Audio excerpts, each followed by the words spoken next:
Artificial intelligence, or what we like to call here, Dr. Sellars Educate, assisted intelligence really is not a new technology. It's not a new science. It really is about thinking about how can we better engage our students. So here's the question. Is AI here to help us teach better, or is it here to replace us altogether? So as a nurse educator, we have to be engaged in these high impact teaching strategies that really are going to help our students become better practitioners to make better patient care decisions when they are at the bedside. So, as you're thinking about how we use technology in our classroom, what I want you to consider is how can I become better? How can I become more comfortable and more competent at using these assisted intelligence resources? That's what we like to call it, right? Assisted intelligence to help move my students through the four phases of the learning journey that David Cope talks about. Yes, students enter the learning cycle when they have that direct patient care experience or when they have a simulated experience. But how do I continue that learning process with my students? Well, that's what we're engaging in the conversation today about, which is how can I leverage artificial intelligence, assisted intelligence to support the student's learning journey? What is my role? How am I going to increase my knowledge? Aligning it with Bloom's taxonomy, all of the teaching strategies that I integrate into my classroom. And most importantly, what are my next steps going to be to apply and integrate? Welcome back, everybody, to Dr. Sellars Educate, where our mission is to support all nurse educators to become a better nurse educator and to achieve excellence in the passing score on the CNE exam. So if you haven't already, go ahead and print out your study worksheet. Every single time there's a new snapshot release right here on our channel, we want you to print out the study worksheet. Okay, that's listed right here in the description. And step one is to write down today's date. So whatever date you're watching the snapshot, we want you to write down that date. Okay, and then the second step is to write down what is your learning objective? What is the takeaway now that we've introduced the topic for our conversation today? What is the takeaway that you want to walk away with at the end of our time together today? If you're like me, I attend a lot of webinars, a lot of different workshops, and we just want you to truly be grounded and connected to the content to maximize the time that we are together so that you can decide what are my next steps as it relates to the CNE exam or to become a better nurse educator. All right, so let's go ahead and jump into our content. What we also want you to do is pull out Billings and Halstead if you haven't already. And we want you to take a look at a couple of pages. All right, so first and foremost is table 14.1. This is our favorite learning theory table. And you are going to actually look at sixth edition is the table 14.1. If you have the seventh edition, that's okay. It's in chapter 14 as well.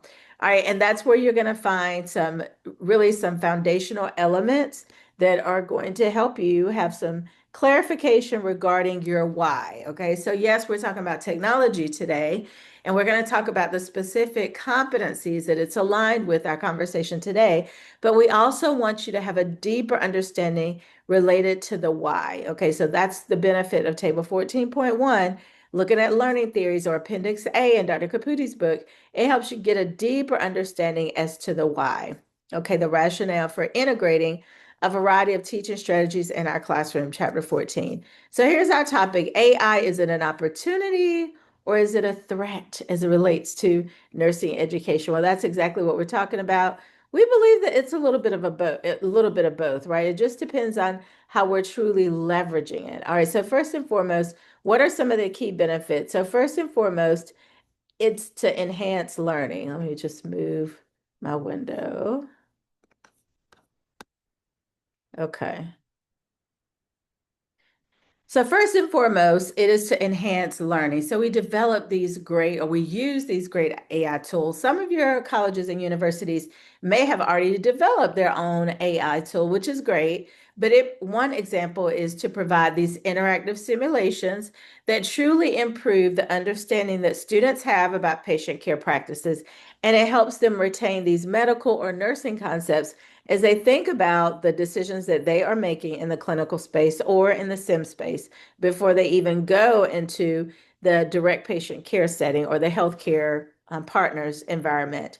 Second benefit is it creates opportunities for personalized training. We can tailor students' educational experiences based on what their learning needs are, right? It's an algorithm. There's AI technology where we can use algorithms to really sequence how students are going to learn as they engage in using that AI technology.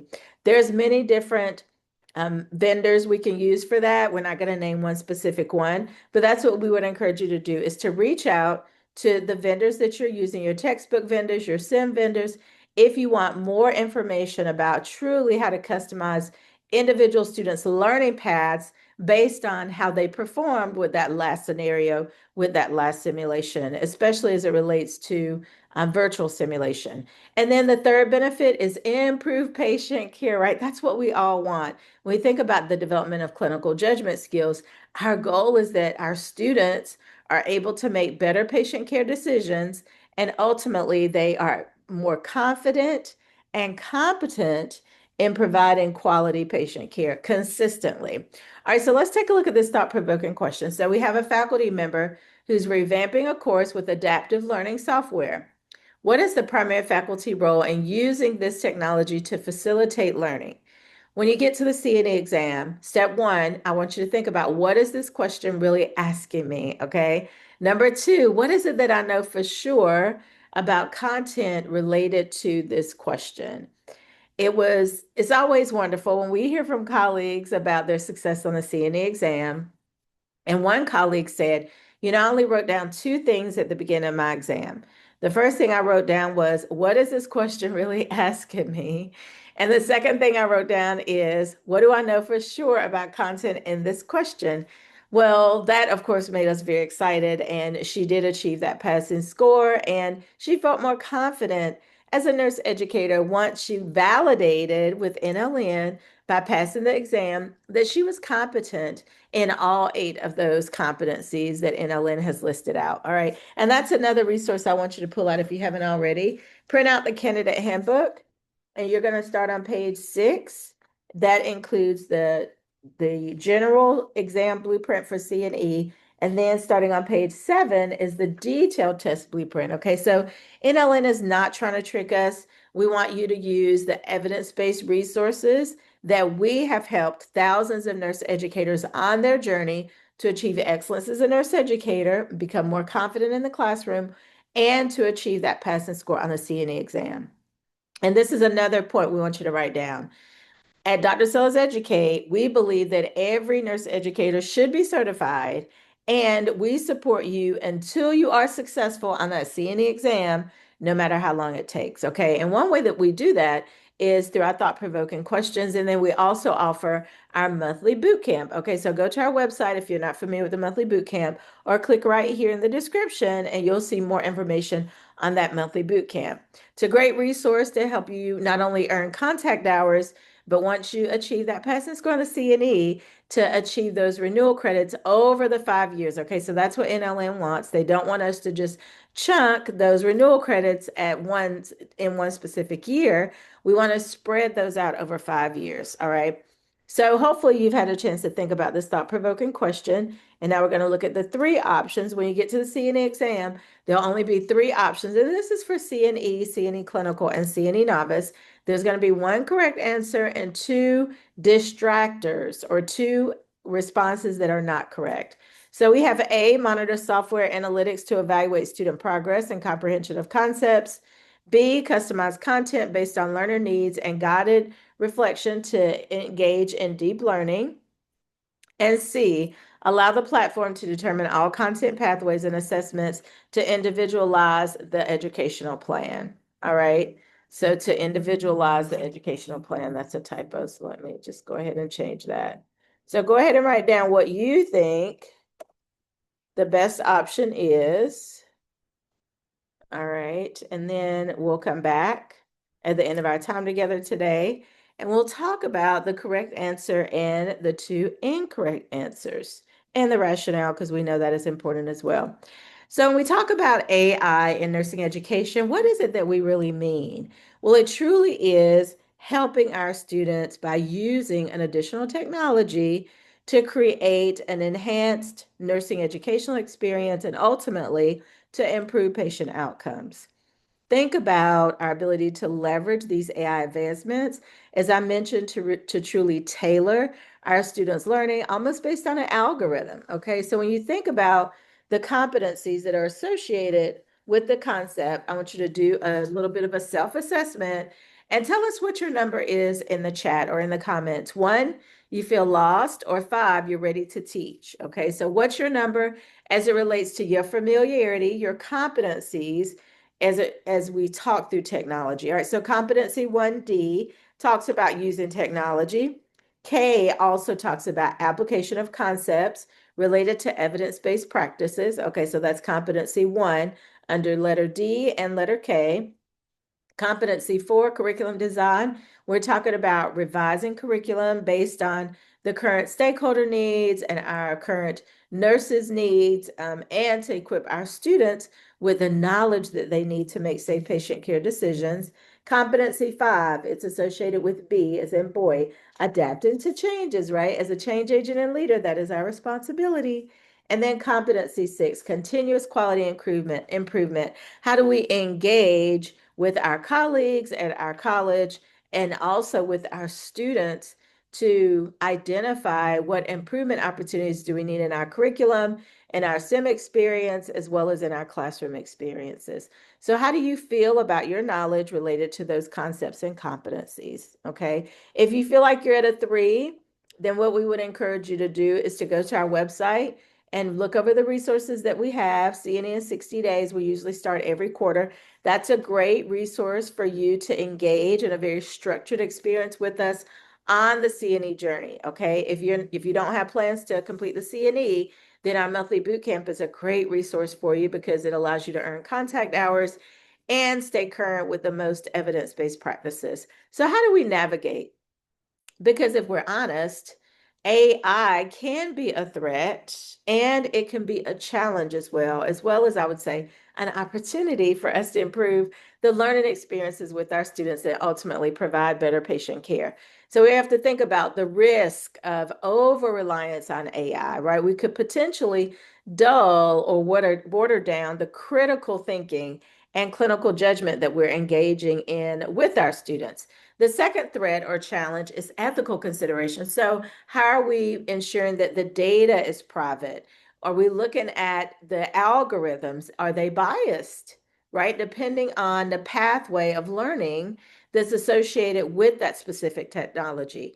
And then, of course, the human element in care. So, how do we engage with our students in a way that truly does allow us to leverage AI in a way that doesn't question or compromise ethical considerations that we have to keep top of mind as well? All right, and then our last threat and challenge that we want you to think about is addressing the digital divide. Okay, and so pay attention to this one because we want to make sure there's equitable access. We know research tells us, and probably when you look at your community assessment, you will see that not every household in your community has internet. Okay, so you think about what is that divide that we are creating? Because our goal is to create an inclusive learning experience where all students have equitable access to these tools. So have we included these tools as part of the lab fee so that it's included for all students? When you look at laptops and digital devices, are we making sure students understand that it's required for them to have a computer device, okay, and not just an iPad, not just a tablet, but an actual computer? AI integration, it allows us to enhance, that's the goal. We want to enhance nursing education by transforming curriculum, right? We don't want it to replace the work that the humans do. Again, going back to assisted intelligence, right? It's not a replacement, it's a supplement, just like simulation. We want to leverage technology in a way that allows for students to have an even richer and even deeper learning experience in our nursing curriculum. We're able to provide students with those realistic simulations and those personalized learning experiences. That's the value of simulation. And AI can enhance our role as nurses and as nurse educators rather than replace them. So, what are some strategies? Okay, as we close out in our last few minutes together. So, what are some strategies that we should consider as a nursing program, as an individual nurse educator, even as a nurse? First of all, we should upskill. That means we have to make sure, as an administrator, we have to make sure we have training programs for our faculty. And then, as an individual contributor, individual nurse educators, we have to make sure we can complete those training programs and use the resources to help us gain AI literacy. Now, I'm the first to say I was given access to a training program about a month ago. I haven't looked at it yet, but it's on my to-do list, right? So think about, even if you're able to dedicate 1 hour a week, right? 2 hours a week to look at any AI training that you have access to. The second strategy is curriculum redesign. So looking at our policies, our procedures, even our syllabus as it relates to language regarding the AI, regarding utilization of AI, right? So being clear collectively what our perspective is about AI within our nursing program. And second of all, documenting that, talking to students about that, making sure that we're consistent in our language and our practices, right? We want to consider integration of the human AI collaboration and leverage technologies that are going to benefit our nursing education program and not to harm it. And third, we want to foster this culture of innovation and just trying things out within our nursing education institution. And we know sometimes AI doesn't work as planned. And we don't know that until we try it out. Okay. And as you're thinking about the content from our conversation today, we want you to take some time to pause, to reflect, and to act, right? So, yes, take a time to process this information. Hopefully, you took some notes. But now we want you to think about, how is the information that we've shared going to show up in your nursing program? What is the role for AI within the work you're doing as an individual nurse educator and within your nursing program? All right. And if you have other questions, reach out to us, info@drsellarseducate.com. Now we're going to go back to our thought-provoking question. And we're going to see how many of you chose the correct answer. All right, so here we go. So when it comes to the correct answer, if you chose B, you are correct. Customize content based on learner needs and guided reflection to engage in deep learning. That's right. So let's talk about why A is not correct. So when you talk about monitoring software analytics, that really it's not aligned with our primary faculty role. Yes, we want to look at the data, but most importantly, we want to customize that content. We're talking about facilitation of learning. That says in competency one that we are engaging in these evidence-based practices to support the learning process, right? It says that we're going to be a good teacher, we're going to be a good facilitator of knowledge, and our ability to do that is based on our individual learner needs and giving them feedback so that they can have a deeper comprehension of the concepts. And then see, allow the platform to determine all content pathways. Well, we don't want to do that, right? Some content pathways, absolutely, but it goes back to, you guessed it, the human element, right? It is assisted intelligence that we want to engage in with our students, just like COBE experiential learning talks about. We want to come alongside our nursing students to help make sure that they are comprehending the concepts and engaging in a way that allows them to apply the learning that they're able to draw from in the classroom, in the skills lab, and in the sim setting. Remember to reach out to us if you have any questions about content in this snapshot, and we look forward to seeing you in the next one. Have a great one, everybody.